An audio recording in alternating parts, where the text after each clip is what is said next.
Azhikode മണ്ഡലതലം UDF കുടുംബസംഗമം സംഘടിപ്പിച്ചു. Advocate BRM Shafeer മുഖ്യ അതിഥിയായി പങ്കെടുത്തു. വികസന മുരടിപ്പിന്റെ 9 വർഷങ്ങൾ എടുത്തു പറഞ്ഞുകൊണ്ടായിരുന്നു സ്ഥാനാർത്ഥികൾ ജനങ്ങളുമായി സംവദിച്ചത്. 1-ാം വാർഡ് സ്ഥാനാർത്ഥി ലീഗിലെ മിസ്ബാഖ്, 2-ാം വാർഡ് കോൺഗ്രസ് സ്ഥാനാർത്ഥി തിലകരാജ് M, 20-ാം വാർഡ് കോൺഗ്രസ് സ്ഥാനാർത്ഥി ഷൈബ KK, 24-ാം വാർഡ് കോൺഗ്രസ് സ്ഥാനാർത്ഥി ദൃശ്യ സുന്ദരൻ എന്നിവർ ഒറ്റ സ്വരത്തിലായിരുന്നു ഇടതുപക്ഷത്തിനെതിരെ വിമർശിച്ചും തങ്ങൾ വിജയിച്ചാൽ വികസനം ഉറപ്പു നൽകുന്നതായും പറഞ്ഞ് രംഗത്തെത്തിയത്. എല്ലാ വീടുകളിലും ഒരു ഫോം കൊടുക്കുന്നു. സ്ത്രീ സുരക്ഷാ പദ്ധതിയിൽ 1000 രൂപ സ്ത്രീകളുടെ അക്കൗണ്ടിൽ ഇട്ടുകൊടുക്കുന്നു. യഥാർത്ഥത്തിൽ അത് പ്രഖ്യാപിച്ചത് ഇലക്ഷൻ സമയത്താണ്. 1-ാമത്തെ കൊല്ലം സ്ത്രീകളുടെ അക്കൗണ്ടിൽ പൈസ കൊടുത്തോ? ഇല്ല. 2-ാമത്തെ കൊല്ലോ ഇല്ല. 5-ാമത്തെ കൊല്ലോ ഇല്ല. 6-ാമത്തെ കൊല്ലോ ഇല്ല. 7-ാമത്തെ കൊല്ലോ ഇല്ല. 8-ാമത്തെ കൊല്ലം ഇല്ലേ ഇല്ല. 9-ാമത്തെ കൊല്ലത്തിൽ ഇട്ടുകൊടുത്തോ? ഇല്ല. 9.5 കൊല്ലത്തിലോ ഇല്ല. 9.25 കൊല്ലത്തിലോ ഇല്ല. ഇലക്ഷന്റെ തലയ്ക്കുണ്ടായ ദിവസം ഒരു പ്രഖ്യാപനം, ഞങ്ങൾ ഇനി മുതൽ സപ്പോർട്ട് ചെയ്യുന്നതാണ് അക്കൗണ്ടിൽ. അത് ഏത് സൗകര്യമാണ് അത് പറയില്ല. മഞ്ഞ കാർഡുള്ളവർക്ക് മാത്രമേ പറയില്ല. ഇത് കേൾക്കുമ്പോ അപ്പുറത്തിരിക്കുന്ന നീലക്കാർഡുള്ള ഇത്രയും വെള്ളക്കാരുടെ ഇത്രയും വിചാരിക്കും 1000 രൂപ കിട്ടുന്നതിന് കൊടുക്കാൻ പരിപാടി. ശരിയല്ലേ? ഇതല്ലേ കേരളം? ഈ കേരളത്തിലെ സാധുക്കൾക്ക് പാവപ്പെട്ടവർക്ക് ജീവിക്കാൻ കഴിയാത്ത രാഷ്ട്രീയ സാഹചര്യം കേരളത്തിലുണ്ടായി. എല്ലാം ഒരു കുടുംബത്തിലേക്ക് മാത്രം ചുരുങ്ങി. അത്തരം സമസ്യ സീരിയലാണ്. കഴിഞ്ഞ 10 കൊല്ലം കൊണ്ട് ഈ സംസ്ഥാനം ഭരിച്ചുകൊണ്ടിരിക്കുന്ന ഇടതുപക്ഷ ജനാധിപത്യ മുന്നണിയുടെ അരാജകത്വ ഭരണത്തിന് അന്ത്യം കുറിക്കുന്ന തെരഞ്ഞെടുപ്പായി ഈ തെരഞ്ഞെടുപ്പ് മാറാൻ പോവുകയാണെന്നും ഇത് പാവപ്പെട്ടവരുടെ പ്രതികരണത്തിന്റെ തെരഞ്ഞെടുപ്പായിരിക്കുമെന്നും അഡ്വക്കേറ്റ് BRM ഷഫീർ പറഞ്ഞു. കഴിഞ്ഞ 10 കൊല്ലം കൊണ്ട് ഈ സംസ്ഥാനം ഭരിച്ചുകൊണ്ടിരിക്കുന്ന ഇടതുപക്ഷ ജനാധിപത്യ മുന്നണിയുടെ അരാജകത്വ ഭരണത്തിന് അന്ത്യം കുറിക്കുന്ന തെരഞ്ഞെടുപ്പായി ഈ തെരഞ്ഞെടുപ്പ് മാറാൻ പോവുകയാണ്.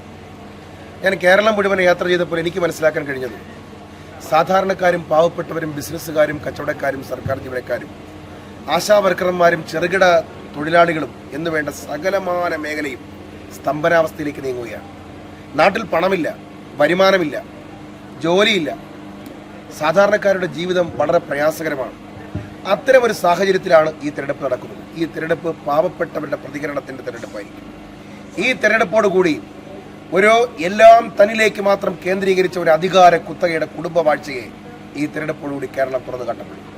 അഴീക്കോട് ഗ്രാമപഞ്ചായത്തിൽ നാളിതുവരെ ഐക്യജനാധിപത്യ മുന്നണി ഭരിച്ചിട്ടില്ല. ഇടതുപക്ഷ മുന്നണിയാണ് ഭരിച്ചുകൊണ്ടിരിക്കുന്നത്. അതിനാൽ വികസനം 2 തട്ടുകളിൽ ആയാണുള്ളതെന്നും ഐക്യജനാധിപത്യ മുന്നണി വിജയിച്ചാൽ രാഷ്ട്രീയത്തിന്റെ കൊടിയുടെ നിറവും ജാതിയും മതവും ഒന്നും നോക്കാതെ വികസനം താഴെ തട്ടിലെത്തിക്കാനുള്ള പരിശ്രമവുമായി മുന്നോട്ടു പോകുമെന്ന് ജില്ലാ പഞ്ചായത്ത് സ്ഥാനാർത്ഥിയും UDYF സംസ്ഥാന സെക്രട്ടറിയുമായ സുധീഷ് കടന്നപ്പള്ളിയും പറഞ്ഞു. അഴീക്കോട് ജില്ലാ ഡിവിഷനിൽ കാലങ്ങളായി ഇടതുപക്ഷ ജനാധിപത്യ മുന്നണിയുടെ ഒരു പ്രതിനിധിയാണ് ജയിച്ചു വരുന്നത്. അതുകൊണ്ട് തന്നെ ഞാൻ അഴീക്കോടും വളപട്ടണവും ചെറുക്കുളൊക്കെ പ്രദേശങ്ങളിൽ നമ്മൾ സഞ്ചരിച്ചപ്പോൾ ജില്ലാ പഞ്ചായത്തിൻ്റെതായ ഒരു വികസനവും ഈ ഡിവിഷനിൽ ഇതുവരെ കടന്നു വന്നിട്ടില്ല. അപ്പോൾ അതിന് കാതലായ ഒരു മാറ്റം വരുത്താനുണ്ട്. അഴീക്കോട് ഗ്രാമപഞ്ചായത്തിൽ തന്നെ നിരവധി പ്രശ്നങ്ങൾ, മെയിനായിട്ടും 1 മണിക്കൂർ നിന്ന് മഴ പെയ്താൽ വെള്ളക്കെട്ടുണ്ടാകുന്ന ഒരു പ്രദേശമാണ് അഴീക്കോട് ഗ്രാമപഞ്ചായത്തിൻ്റെ വിധമാണ്. അപ്പോൾ അതിന് കാതലായൊരു മാറ്റം വരുത്താനുണ്ട്. അതുപോലെ തന്നെ തെരുവ് നായ ശല്യം രൂക്ഷമായ ഒരു പ്രദേശമാണ് അഴീക്കോടിൻ്റെ പല ഭാഗങ്ങളും. അതിപ്പോൾ നമ്മൾ പല വീടുകളിൽ പോയാലും നമ്മുടെ സഹോദരിമാർ അതാണ് നമുക്ക് ചൂണ്ടിക്കാണിക്കുന്നത്. പിന്നെ പൊട്ടിപ്പൊളിഞ്ഞ റോഡുകൾ, ആ റോഡുകളിൽ നമുക്ക് ചില ഭാഗങ്ങളിൽ സഞ്ചരിക്കാൻ തന്നെ സാധിക്കുന്നില്ല. അപ്പോൾ ഇതിനെല്ലാം കാതലായ മാറ്റം കൊണ്ടുവരണം. അഴീക്കോട് ഗ്രാമപഞ്ചായത്ത് നാളിതുവരെ ഐക്യജനാധിപത്യ മുന്നണി ഭരിച്ചിട്ടില്ല. ഇടതുപക്ഷ മുന്നണിയാണ് ഭരിച്ചുകൊണ്ടിരിക്കുന്നത്. അതുകൊണ്ട് വികസനം തന്നെ 2 തട്ടുകളിലായിട്ടാണ്. CPMന്റെ മെമ്പർമാരുള്ള പ്രദേശത്ത് മറ്റൊരു വികസനം, ഐക്യജനാധിപത്യ മുന്നണിയുടെ മെമ്പർമാരുള്ള സ്ഥലത്ത് വികസനത്തിന് ഫണ്ടുകൾ കൊടുക്കുന്നില്ല. ആ രീതിയിലുള്ള പക്ഷപാതപരമായ ഒരു നിലപാടാണ് ഇവിടെ സ്വീകരിക്കുന്നത്. ഐക്യജനാധിപത്യ മുന്നണി ഈ ഡിവിഷനിൽ പറയുന്നത് നമ്മുടെ വിജയിച്ച് കടന്നു വന്നു കഴിഞ്ഞാൽ ഇവിടെ രാഷ്ട്രീയത്തിൻ്റെ കൊടിയുടെ നിറം നോക്കാതെ, ജാതിയോ മതമോ ഒന്നും നോക്കാതെ വികസനം താഴെത്തട്ടിലെത്തിക്കാനുള്ള പരിശ്രമമായി ഞങ്ങൾ മുന്നോട്ട് പോകും. അതിനായി ഈ നാട്ടിലെ നല്ലവരായ മുഴുവൻ ആളുകളെയും പിന്തുണ ഉണ്ടാവണം എന്നാണ് നമുക്ക് അറിയാനുള്ളത്. മുഴുവനായി ഒരു മാറ്റം വരണം. ആദ്യം തന്നെ നമ്മുടെ നാട്ടിലെ പ്രശ്നങ്ങൾ പഠിക്കണം. അതിനുശേഷം എന്തൊക്കെ വികസനങ്ങൾ ചെയ്യാൻ കഴിയും അത് UDF ചെയ്യുമെന്ന് അഴീക്കൽ ബ്ലോക്ക് ഡിവിഷൻ സ്ഥാനാർത്ഥിയും മഹിളാ കോൺഗ്രസ് ജില്ലാ സെക്രട്ടറിയുമായ അഡ്വക്കേറ്റ് സജിനിയും കൂട്ടിച്ചേർത്തു. മുഴുവനായിട്ടൊരു മാറ്റം വരണം. ഇപ്പം എല്ലാം ശരിയാക്കും എന്ന് പറഞ്ഞ് 10 വർഷമായിട്ട് അടിതൊട്ട് മുടിയോളം എല്ലാം ശരിയായിട്ടുള്ളത്. അപ്പോൾ അതിൽ നിന്ന് ഒരു മാറ്റം വരുത്താനും ബ്ലോക്കായാലും പഞ്ചായത്തായാലും ജില്ലയായാലും ആദ്യം തന്നെ നമ്മളെ നാട്ടിലുള്ള പ്രശ്നങ്ങൾ പഠിക്കണം. പഠിച്ചു കഴിഞ്ഞ് എന്തൊക്കെ നമുക്ക് ചെയ്യാൻ പറ്റും അതൊക്കെ പൂർണ്ണമായും UDF ചെയ്തു തരുന്നു തന്നെയാണ് ഇപ്പോൾ പറയാനുള്ളത്. ആ ഉറപ്പ് എന്നും ഉണ്ടാവും. ചടങ്ങിൽ അഡ്വക്കേറ്റ് BRM ഷഫീർ മുഖ്യാതിഥിയായി. INC അഴീക്കോട് മണ്ഡലം കമ്മിറ്റി പ്രസിഡന്റ് സജിത് സ്വാഗതം പറഞ്ഞു.